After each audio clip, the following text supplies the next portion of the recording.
Assalamualaikum warahmatullahi wabarakatuh. Apa kabar? Kembali berjumpa dengan saya Heru Subono Arif dari Forum News Network.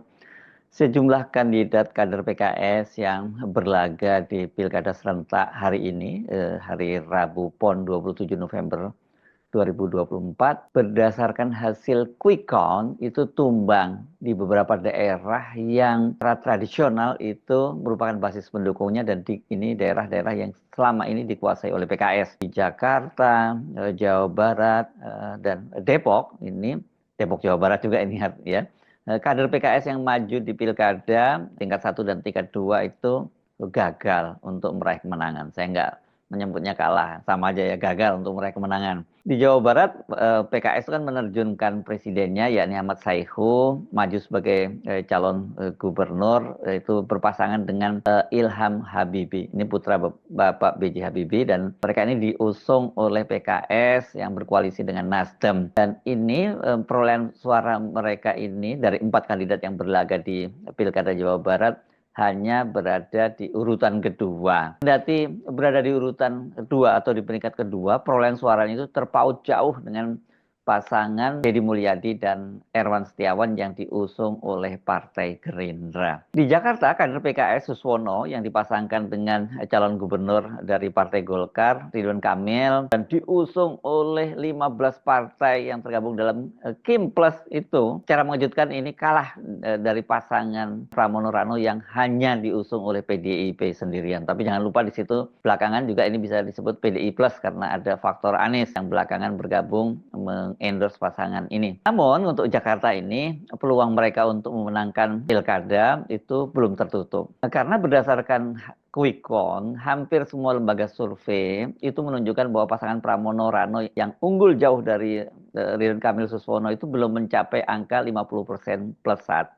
Ada satu lembaga survei, yakni SMRC, yang menyatakan bahwa pasangan Pramono Rano itu sudah melampaui angka 50% lebih. Memang syarat di Jakarta ini untuk pasangan untuk dinyatakan menang itu harus melampaui angka 50 plus 1 gitu ya. Dan kalau tidak ada satupun dari pasangan yang berlaga itu memperoleh suara 50% plus 1, ya pilkadanya 2 putaran. Artinya kalau pilkada berlangsung 2 putaran, ya mereka masih bisa berpeluang membalikkan perolehan suara. Yang sangat telak ini, dan ini kita bisa sebut sebagai tragedi, ini adalah kekalahan PKS di Depok. PKS itu mengajukan kadernya Imam Budi Hartono yang sekarang ini menjabat, sebelumnya menjabat sebagai wakil wali kota.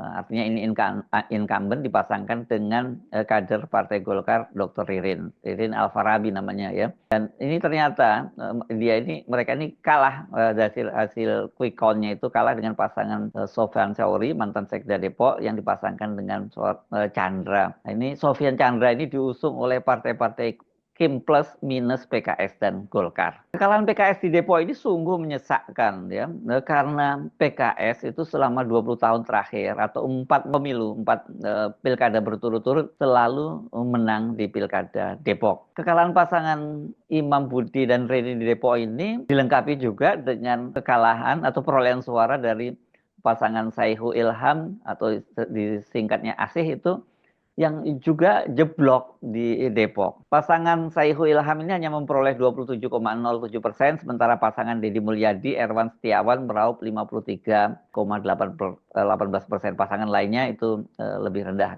lagi ya.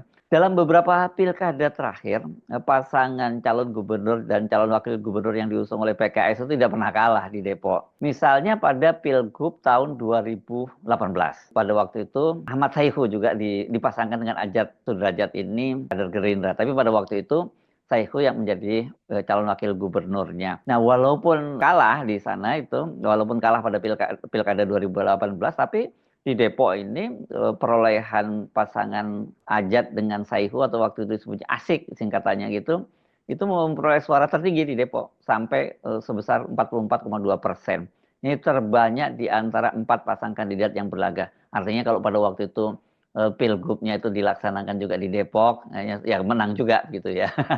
Nah ini Kang Aher, mantan gubernur PKS yang sekarang menjadi PLT Presiden PKS, sekaligus juga Ketua Tim Pemenangan Saihu Ilham, menyebut bahwa Depok itu adalah barometer bagi PKS untuk kemenangan pasangan Saihu Ilham.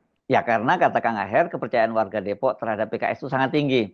Ini saya kira bukan klaim kosong karena 4 kali berturut-turut di Pilkada Depok selalu menang.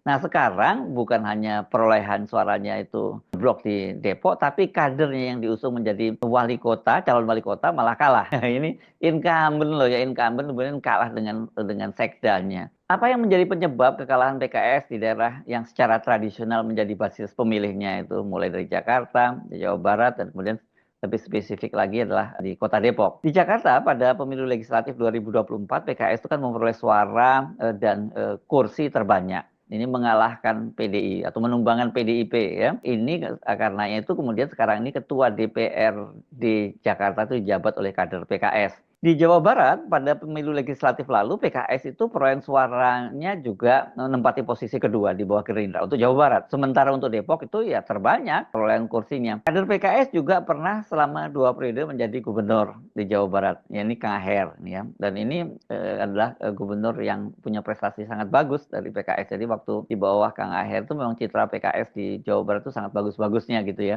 Jadi kalau sekarang di wilayah-wilayah yang menjadi barometer itu PKS kalah, ya ini berarti tanda-tandanya sangat buruk gitu ya. Artinya warga itu tidak lagi mempercayakan suaranya kepada PKS. Nah, apa sesungguhnya yang terjadi?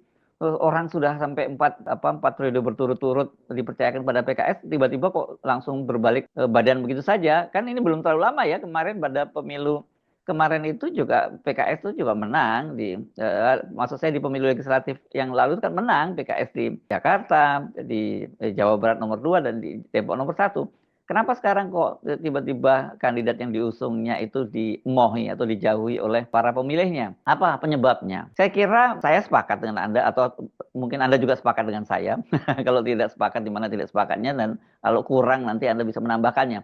Pertama saya lihat pasti ini faktor utama adalah menyeberangnya PKS ke Koalisi Indonesia Maju Plus. Ini ada kaitannya juga tentu selain masuk ke dalam kabinet, kemudian majunya Suswono menjadi calon gubernur dari PKS itu. Banyak yang pemilih PKS itu sebenarnya bukan karena mereka itu adalah kader PKS gitu. Mereka ini ya bahkan bukan simpatisan PKS. Ada yang memilih PKS itu karena posisi PKS yang dianggap konsisten sebagai oposisi ya gitu. Mereka melawan Mulyono kan gitu ya.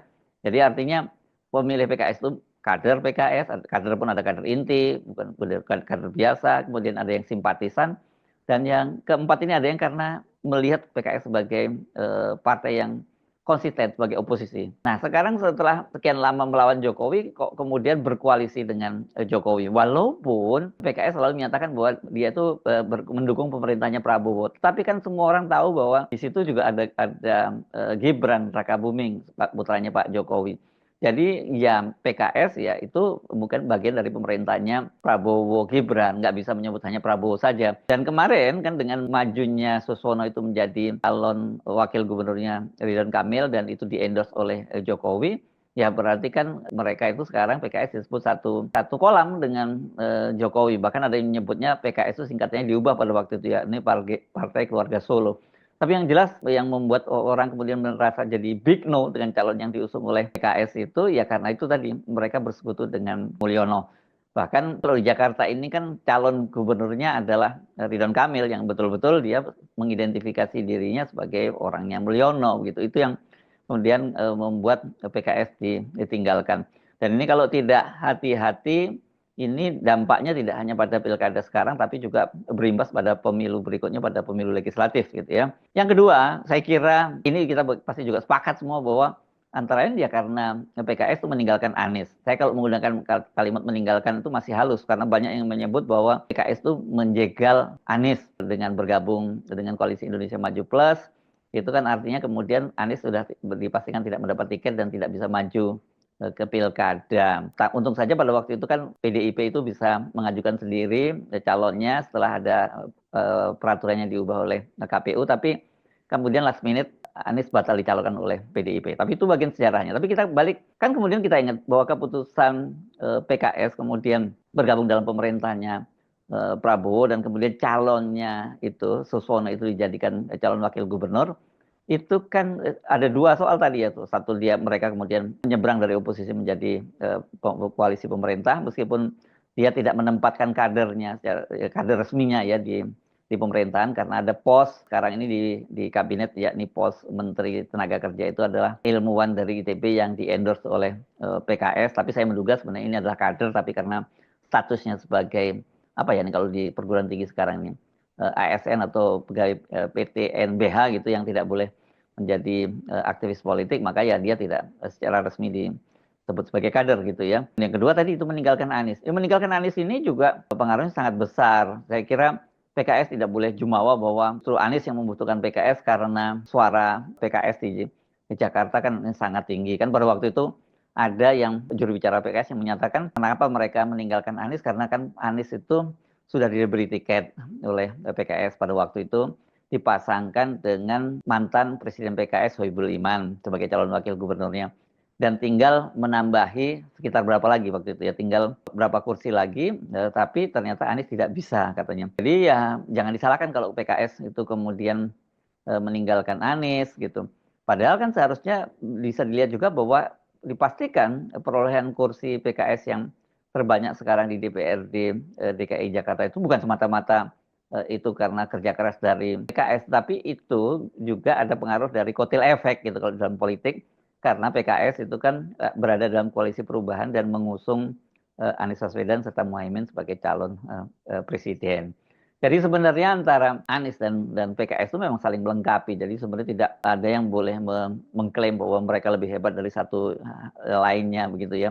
Tapi realitasnya bahwa kemudian persepsi publik yang sangat kuat bahwa PKS itu meninggalkan Anies Baswedan dan itu artinya bagian dari skenario yang selama ini dilakukan oleh Jokowi, yakni menjegal Anies Baswedan, ya nggak salah kalau kemudian persepsi yang muncul bahwa PKS itu sekarang bagian dari kubunya Mulyono. Itu saya kira faktor yang kedua mengapa kemudian banyak sekali kader-kader PKS yang kalah. Di luar itu saya kira kita perlu tambahkan juga kelemahan di PKS itu adalah sebenarnya dari sisi figurnya ya, tidak ada figur yang cukup kuat gitu ya. Jadi kandidat-kandidatnya itu tidak bisa jadi magnet para pemilih. Beda dengan kayak di Depok misalnya kemarin siapapun yang disodorkan calonnya karena basis pendukungnya sangat kuat dan basis simpatisan sangat kuat ya kemudian mereka tetap menang di Depok selama empat pilkada berturut-turut. Tapi sekarang situasinya sudah berbeda, mungkin tinggal kader inti saja atau kader-kader inti dan kader biasa yang masih loyal kepada PKS. Ya ketika kemudian dia maju pilkada ya kalah karena simpatisan maupun kelompok oposisi yang tadinya memilih PKS dan mendukung PKS itu menganggap bahwa iya PKS sama saja dengan partai-partai lain yang berada di kubu pemerintahan. Tapi dengan untuk Jakarta, khusus untuk ke Jakarta, kekalahan kader PKS itu berarti ini PKS sudah habis ya. Kalau di Jakarta ini dari data yang ada kan mesti dicatat bahwa hasil-hasil perolehan suara ini baru quick count. Yang harus jadi pegangan itu adalah angka resmi perhitungan manual yang ada di KPU. Jadi kalau nanti ternyata ini bahwa pasangan Pramono Rano ini tidak tembus 50+1 karena dari banyak lembaga survei termasuk Kompas yang sudah menyelesaikan 100% quick count-nya itu suara masuk 100% itu datanya memang angkanya menunjukkan bahwa belum sampai 50%. Hanya SMSC yang menyebutnya 50%. Nah, kalau itu yang terjadi bahwa nanti bahwa suaranya Pramono Rano meskipun unggul jauh dari pasangan Ridwan Kamil Suswono tapi tidak sampai 50%+1, yaitu akan terjadi 2 putaran. Dan ini kelihatannya Ridwan Kamil sudah optimis bahwa akan terjadi 2 putaran. Dia menyatakan dia berharap agar para pendukungnya Dharma Pongrekun dan Kunwardana itu mendukung dia dan Suswono pada putaran yang kedua. Memang ini cukup mengejutkan ini. Saya kira faktor hadirnya Dharma Pongrekun dan Kunwardana ini yang perolehan suaranya ternyata cukup mengejutkan karena sampai tembus di atas 10% menjadi salah satu faktor yang menyebabkan kemudian pasangan Pramono Rano ini tidak bisa mencapai angka 50% atau angka lebih dari 50% itu ya. Karena tadinya kan survei-surveinya hanya 3%, tapi sekarang berdasarkan quick count itu mencapai 10%. Ini cukup mengejutkan pasangan Dharma Pongrekun Kunwardana. Jadi ini nanti akan kalau terjadi 2 putaran, mereka itu akan sangat menjadi penentu dilarikan kemana suara mereka. Kalau mereka kemudian mendukung Pramono Rano, ya peluang Pramono Rano untuk menang itu makin besar. Sementara kalau mereka kemudian bergabung dengan pasangan Ridwan Kamil Suswono, peluang dari Ridwan Kamil Suswono untuk menang itu jadi hidup kembali. Tapi sebaliknya, kalau nantinya ternyata perhitungan dari KPU itu pasangan Pramono dan Rano itu memperoleh suara 50% plus 1, ya tertutup peluang dari PKS untuk menempatkan kadernya di eksekutif di Jakarta sebagai wakil gubernur. Jadi apa yang kita simpulkan dari PKS? Ya ini saya kira jelas tadi itu bahwa karena ya dia mengkhianati para konstituennya, karena konstituen atau cara fitrahnya, nah ini walaupun sebenarnya nggak boleh seperti itu sebagai partai politik, PKS itu ya oposisi. Saya kemudian jadi diingatkan oleh beberapa teman, saya dikirimi link, ini pernyataan dari Sekjen PKS Abu Bakar Al-Habsyi yang menyatakan bahwa ternyata kekuasaan itu indah gitu. Itu dikutip dari pidatonya Abu Bakar Al-Habsyi ketika dia mengumpulkan para kader-kader PKS seluruh Indonesia di Hotel Grand Sahid Jakarta beberapa waktu yang lalu. Dan ini dianggap bahwa faksi dari Sekjen inilah sebenarnya yang membawa PKS itu kemudian bergabung dalam kekuasaan. Ya itu tadi, karena kekuasaan itu ternyata indah. Saya Sunarif dari Forum News Network. Sampai jumpa lagi. Wassalamualaikum warahmatullahi wabarakatuh.